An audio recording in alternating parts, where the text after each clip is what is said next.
ભારત સરકારના સામાજિક ન્યાય અને અધિકારિતા મંત્રાલયના દિવ્યાંગજન સશક્તિકરણ વિભાગ દ્વારા દેશભરમાં દિવ્યાંગ સાહસિકો કારીગરોના ઉત્પાદનો અને કારીગરીનું પ્રદર્શનના આશયથી અથવા લાઇન સ્થિત ઉમરા પોલીસ સ્ટેશનની બાજુમાં એસએમસી પાર્ટી પ્લોટ ખાતે આજ રોજ 10 દિવસીય દિવ્ય કલામેળા 2023નો ધારાસભ્ય શ્રીમતી સંગીતાબેન પાટીલના હસ્તે શુભારંભ કરવામાં આવ્યો હતો।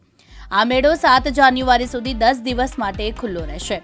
આ મેળામાં જમ્મુ અને કાશ્મીર, ઉત્તર પૂર્વીય રાજ્યો સહિત દેશના 20 રાજ્યો, કેન્દ્ર શાસિત પ્રદેશમાંથી લગભગ 100થી વધુ દિવ્યાંગ કારીગરો, કલાકારો અને ઉદ્યોગ સાહસિકો તેમના ઉત્પાદનો અને કૌશલ્યોનું પ્રદર્શન કરશે, જેમાં ઘરની સજાવટ અને જીવનશૈલીના સામગ્રી, કપડાં, સ્ટેશનરીના સામાન, ફૂડ, ઓર્ગેનિક ઉત્પાદનો, રમકડા, આભૂષણો, કલાત્મક ચિત્ર, પેઇન્ટિંગ જેવી ચીજવસ્તુઓ જોવા મળશે।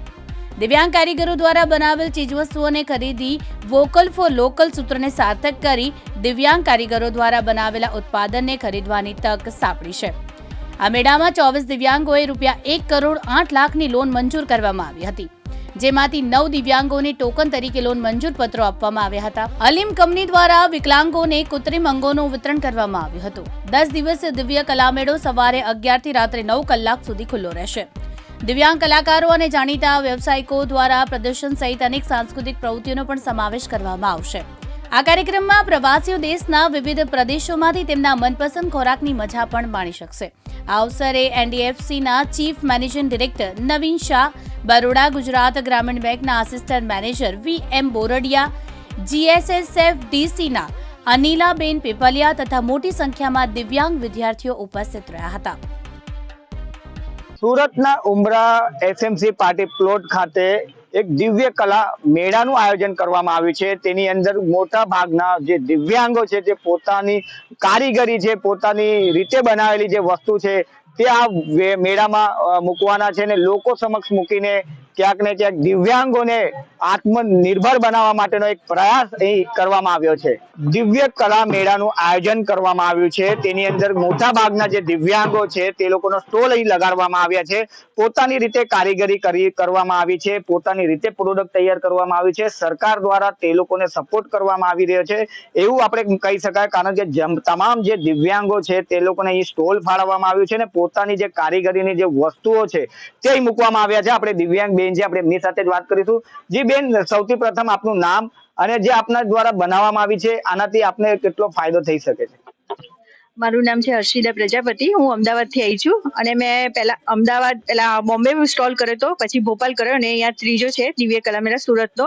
મારી બધી હેન્ડમેડ વસ્તુઓ છે। આ હેન્ડમેડ પર્સ છે, પછી આ પર્સ છે, પેલા મોબાઈલ કવર છે, આ સેટ છે, પછી આ કુર્તા છે, પેલા જે હેન્ડમેડ બેગ છે, એ બધું હું મારી દિવ્યાંગ બહેનો સાથે બનાવડાવું છું અને એમની સાથે લઈને આ બધું વેચું છું। એમાં જે મને પ્રોફિટ થાય છે એમાંથી હું એમને બી આપું છું। એટલે અને હું એવું વિચારું છું કે બધી જેટલી અહીંયા દિવ્ય કલા મેળામાં છે એ બધાને પ્રોફિટ થાય। સરકારનો જેટલો સપોર્ટ છે એટલો અમને બી, અમે એવું વિચારીએ છીએ કે અહીંયા સુરતમાં અમને બી સારો એવો નફો થાય। સરકાર દ્વારા દિવ્યાંગો માટેની આ એક મુખ્ય મુહિમ ચલાવવામાં આવી છે। કેટલો ફાયદો છે દિવ્યાંગોને, કેટલો ફાયદો છે, કેટલું પ્લેટફોર્મ મળી શકે છે?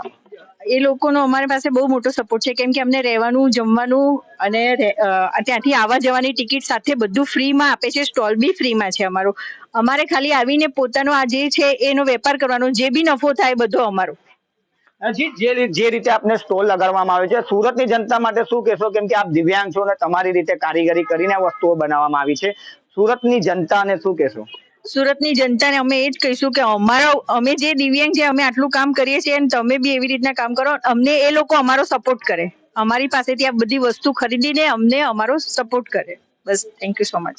જે રીતે સરકાર દ્વારા મુહિમ ચલાવવામાં આવી રહી છે, દિવ્યાંગોને ક્યાંક ને ક્યાંક આગળ વધારવાનો પ્રયાસ સરકાર દ્વારા કરવામાં આવી રહ્યો છે, ત્યારે દિવ્યાંગ લોકોનું પણ ખાસ સુરતની જનતાને સ્પષ્ટ કહેવું છે કે અમારી પાસેથી એક વખત કઈ વસ્તુ લો યા તો વિઝિટ કરો, ક્યાંક ને ક્યાંક તમને વસ્તુ પણ ગમશે એવું એ લોકોનું કહેવું છે। પરંતુ સરકાર છે તે ક્યાંક ને ક્યાંક દિવ્યાંગોને આત્મનિર્ભર બનાવવાનો પ્રયાસ કરી રહી છે। जी मैं स्वप्ना बीट हूँ, वेस्ट बंगाल से। मेरे बेटी के नाम है उष्मिता बीट। वो एक दिव्यांगन है। वो खुद हाथों से जंग ज्वेलरी और बैग बनाता है। और ये जो दिव्य कला मेला है ये एक बढ़िया प्लेटफॉर्म हमको दे रहा है इसीलिए आपको ये करता हूँ जो आप आइए और दिव्यांग जनों से कुछ लेकर उसको हौसला बढ़ाइए और उसको आगे बढ़ाने का आपको साथ हमारा बहुत जरूरी है। जी आपका नाम? जी मेरा नाम ग्यारसी हरिजन है।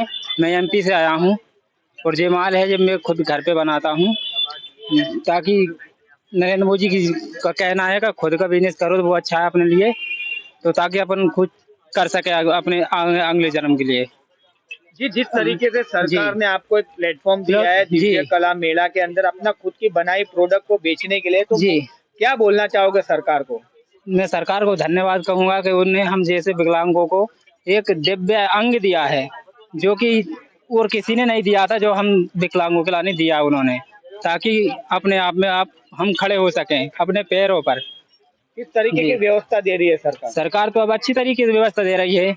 मैं नरेंद्र मोदी को धन्यवाद कहूँगा, उसने हमारे लिए कम से कम कुछ तो किया जो पहले किसी और ने नहीं किया था। जी सूरत की जनता को क्या बोलना? सूरत की जनता को तो मैं धन्यवाद दूंगा। आज क्या सूरत में पहली बार आए हम यहाँ पे, लोगों को क्या बताना चाहिए ज्यादा में ज्यादा ये ताकि हम हमारा कुछ बिक सके और हमारा प्रॉफिट अच्छा होए।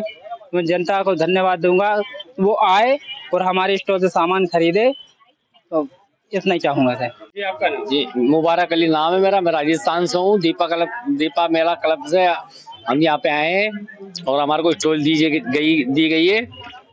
हमारे को बहुत अच्छा लगा, ज्यादा से ज्यादा यहाँ कस्टमर आवे और हम ये चाहते हैं बहुत अच्छा काम हो यहाँ पे। और क्या नाम है, अपने लाख की चूड़ियों का काम है अपना, और मेटल चूड़ी जो भी है सारी छोटी बड़ी चूड़ी सब लाख की चूड़ियाँ बनाते हैं अपन। और हमारी फैमिली जो लेडीज है वो भी लाख की चूड़ियाँ है बनाती है। उस दीपक क्लब को धन्यवाद कहता हूँ मैं, बहुत अच्छा काम कर रहे हैं, बहुत बढ़िया अच्छा है। जी મારું નામ છે ચિમનભાઈ સોમાભાઈ મેવાડા અને હું પોતે દિવ્યાંગ છું, વિકલાંગ છું। હવે 2010-11ની સાલથી ખાદી ગ્રામોદ્યોગ કમિશનથી અમે જે રજીસ્ટ્રેશન લીધું અને ત્યાર પછી અમારું આ લેધર પ્રોડક્ટ્સ એમાં ફૂટવેર જેન્ટ્સ એન્ડ લેડીઝ ચંપલ બનાવવાની અમે કામગીરી કરી અને તે પછી અમારા એક્ઝિબિશનો જેને કહીએ કોટેજ ઇન્ડસ્ટ્રી, મહિલા આર્થિક વિકાસ નિગમ, ખાદી ગ્રામોદ્યોગ, એ બધા જ એક્ઝિબિશનોમાં ભાગ લઈ અને સરસ સ્વીકૃતિ અમે મેળવી છે સરકારની। એમાં ઘણી બધી નીતિ રહેલી છે અને હવે એક બાબતમાં અમે આગળ વધવા માંગીએ છીએ।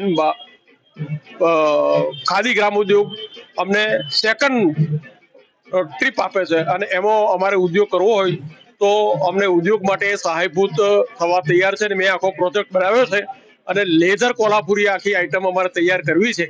હવે અમે ગુજરાત સુરતમાં આવ્યા છે, હું ગુજરાતનો છું, અમદાવાદ ખાતેનો છું અને મને એટલો બધો આનંદ થઈ ગયો છે કે મારા ગુજરાતમાં આટલું મોટું ફેવરિટ અને આ સરકારે એટલું આયોજન ઘણા આઉટલેટમાં અમે જઈ આવેલા છીએ, દિવ્યાંગ મેળાઓ કરેલા છે, પણ જે ગુજરાતમાં સુરત ખાતે જે આ સરકારે ગવર્મેન્ટે આ મેળાઓ યોજ્યા છે એમાં જે સુરતવાસીઓ અમારા મેળામાં આવે, અમારા મેળાની અવશ્ય મુલાકાત લે અને મેળામાં અમારી ક્વોલિટી જોવે, વિકલાંગ શું છે, વિકલાંગ શું બનાવે છે અને વિકલાંગ શું કરે છે એ પ્રમાણે એ ક્વોલિટી જોવે અને એ ક્વોલિટીને વ્યાપ વધારવા માટે, વિકલાંગને હેલ્પ કરવા માટે એ ક્વોલિટી ખરીદી પણ દે અને ખરીદી અને એ આનંદ મેળવે, વિકલાંગોને એના જીવનમાં એના આનંદ મળે, એ જ અમારી અભ્યર્થના છે। જય હિન્દ, જય જગત। કાનાભાઈ મેર સાથે મુકેશ ગુરવ, દિવ્યાંગ ન્યૂઝ, સુરત।